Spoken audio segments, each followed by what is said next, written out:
Peut-on continuer sa vie sans l'autre et être heureux?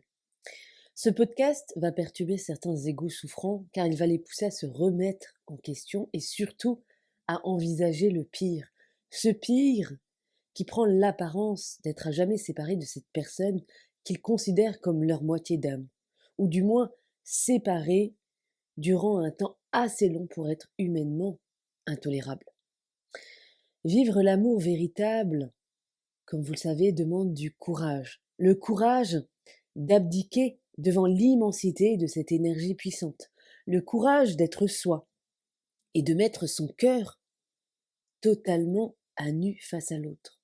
Le courage d'aimer sincèrement et véritablement un autre que soi, et ce peu importe si cet autre répond ou non à cet amour. Aimer demande le courage de s'abandonner totalement à cet amour, peu importe son issue. Or, lorsque votre cœur choisit d'aimer quelqu'un, eh bien votre ego s'en mêle toujours, puisqu'il est le soldat qui protège votre cœur.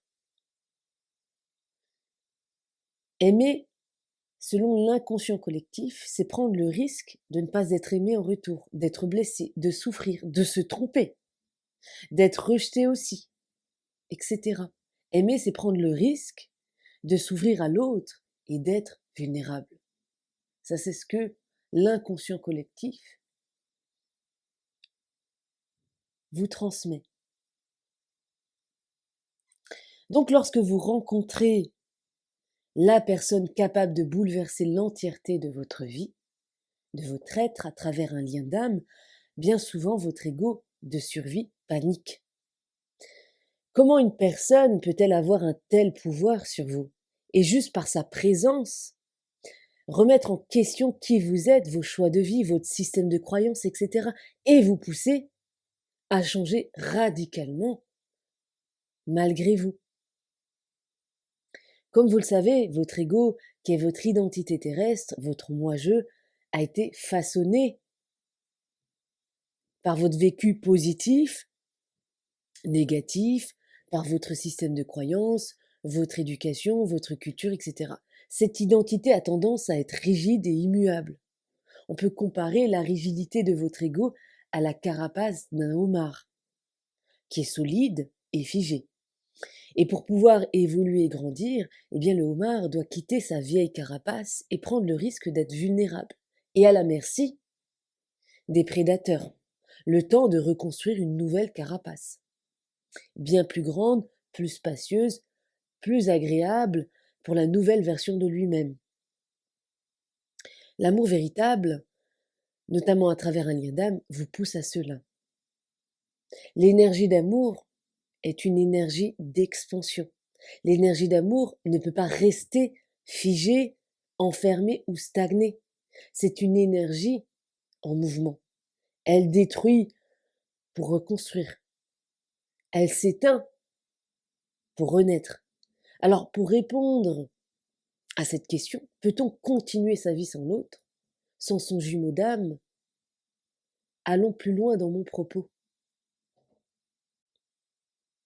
Lorsque vous rencontrez cette personne qui va bouleverser votre vie du tout au tout et remettre en question toute votre structure égotique, eh bien votre ego va s'en mêler et faire ce qu'il sait faire.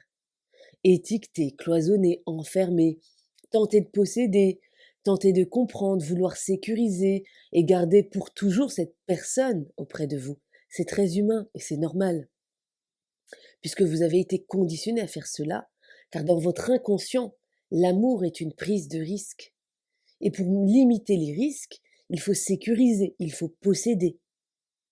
C'est pourquoi lorsqu'une séparation arrive, votre ego va avoir besoin de s'accrocher à des fantasmes et des illusions, notamment celles qui disent que tel un conte de fées, celui que vous aimez tant, votre double énergétique, va revenir dans votre vie, tel un prince charmant, vous donner le happy end tant souhaité. Certains s'accrochent tellement à cette croyance égotique de happy end à tout prix qu'ils passent à côté de l'essentiel de cette rencontre. À trop être attachés à la destination, ils en oublient de vivre le voyage. Or, c'est bien le cheminement, le voyage au sein de cette relation d'âme atypique qui vous mènera vers le cadeau caché de cette relation, la découverte de vous-même, la guérison de votre être et la complétude. On pourrait dire que cette personne avec qui vous entretenez ce lien si spécial est votre meilleur thérapeute et le miroir grossissant de vos dysfonctionnements. Il n'est en aucun cas le prince charmant ou la princesse charmante de vos rêves d'enfant, mais plutôt un outil de guérison et d'éveil spirituel, d'éveil à vous-même, d'éveil à l'amour. Mais il faut également savoir et comprendre que cette personne peut s'avérer être nocive pour vous durant un temps, notamment lorsqu'elle-même traverse ses propres ombres, sa nuit noire de l'âme. C'est pourquoi la vie peut vous éloigner l'un de l'autre pour éviter que vous vous fassiez du mal l'un à l'autre, pour vous protéger l'un de l'autre. La création, la supraconscience, ne fait pas les choses par hasard. Il y a toujours un sens derrière un événement, aussi douloureux soit-il. Il se peut que vous détestiez cette phase douloureuse, alors qu'en réalité c'est un grand bienfait pour vous. Mais vous êtes tellement aveuglé par la douleur que vous ne voyez pas les aspects positifs derrière ce cadeau. Comprenez bien que quel que soit votre avenir ou l'absence d'avenir avec cette personne, elle est venue à vous soit comme une bénédiction, soit comme une leçon. Et vous comprendrez bien plus tard, lorsque la douleur de la perte sera un vieux souvenir, le pourquoi de cette rencontre.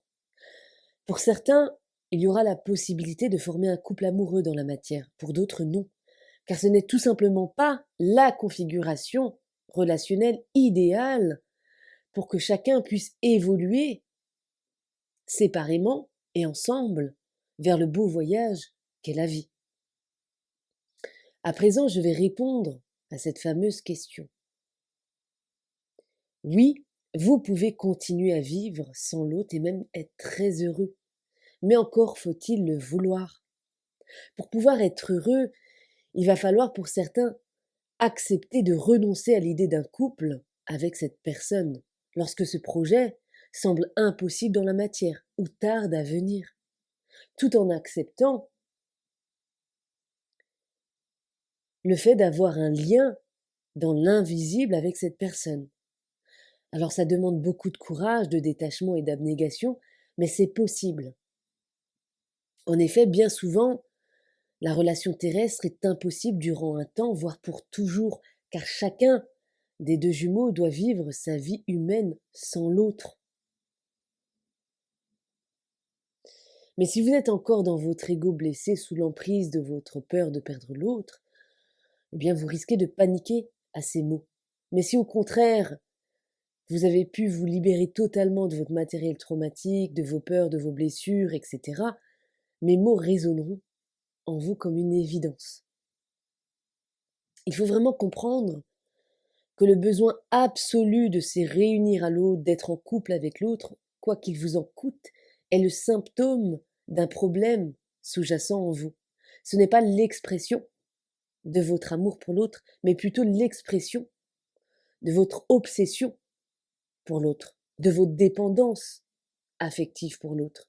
Et qui dit obsession dit pathologie mentale.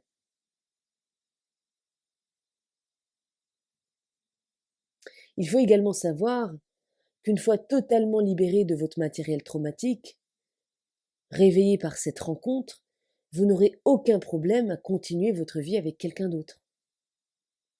C'est pourquoi je vous invite à rester ouvert à toutes les éventualités. Choisissez toujours la lumière face aux ténèbres. Ne restez surtout pas enfermé avec une idée fixe, une idée obsessionnelle, lorsqu'en face, on ne cesse de vous montrer que vous n'obtiendrez pas ce que vous espérez, ni ce que vous attendez. À un moment donné, il faut avoir la sagesse de renoncer lorsque vous avez tout essayé, tout tenté, et que vous trouvez toujours porte close. Vous pouvez avoir une relation d'âme avec quelqu'un, même avec une connexion très très forte sans être en couple avec elle. Ça dépend toujours de vous et de ce que vous décidez de vivre avec cette personne ou avec quelqu'un d'autre. La plupart des personnes, lorsqu'ils ont été blessés ou déçus dans une relation, ferment leur cœur et s'auto-punissent en refusant de s'ouvrir à nouveau. En faisant cela, eh bien vous vous punissez vous-même. D'autres, dans de rares cas, constatent qu'ils n'arrivent plus à être en relation avec quelqu'un d'autre et se condamnent à un célibat forcé. Ou alors ils vivent des relations d'amour fades et énergétiquement dérangeantes. Dans ce dernier cas, cela peut vouloir dire deux choses. Soit cela veut dire que vous n'êtes pas prêt, que votre énergie est encore collée à l'énergie de votre double énergétique et qu'il va falloir encore libérer certaines choses pour pouvoir retrouver votre autonomie énergétique et pouvoir continuer votre vie amoureuse avec une âme sœur, lorsque c'est impossible avec ce double énergétique. Soit cela peut vouloir dire que votre histoire avec ce jumeau énergétique n'est pas terminée et qu'une partie de vous cherche à fuir au lieu d'accepter. Dans ce cas de figure, eh bien votre double énergétique est dans la même dynamique énergétique que vous. Il y a réciprocité obligatoire ici. Alors quoi qu'il se passe pour vous, même en cas de fin tragique, eh bien ne regrettez jamais cette relation. Transformez-la en une bénédiction. Puisque personne ne passe dans votre vie par hasard, aussi souffrant soit son passage, c'est toujours pour votre plus grand bien.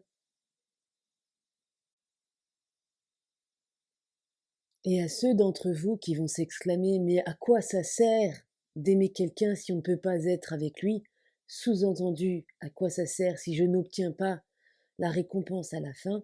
Je vais répondre ceci: l'apprentissage de l'amour véritable au sens inconditionnel se situe exactement dans cette leçon, celle d'aimer quelqu'un et de le laisser partir s'il trouve son bonheur ailleurs.